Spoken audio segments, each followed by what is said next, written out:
Mga kakibat na nanawagan si Senator Joel Villanueva sa Senado na ipasa ang panukalang batas sa mag-a-update at magmomodernisa sa luma at hindi na napapanahong bank secrecy laws ng Pilipinas. Sa kanyang sponsorship speech para sa Senate Bill No. 1728, sinabi ni Villanueva na naiwan na sa panahon ng Pilipinas dahil bigong i-update ang bank secrecy regime at hindi na rin daw tugma sa global at regional standards.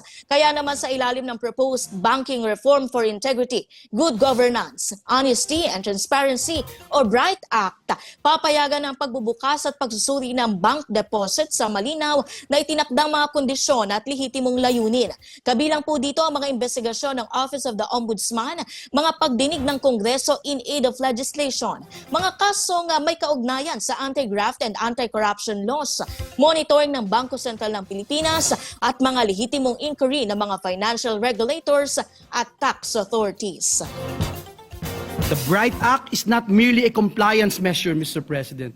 It is a governance reform, an anti-corruption reform, and a national integrity reform. It is a step toward recovering stolen public funds, preventing money laundering, strengthening tax enforcement, empowering regulators, and building a trustworthy and resilient financial system. Yan po ay tinig mula kay Senator Joel Villanueva.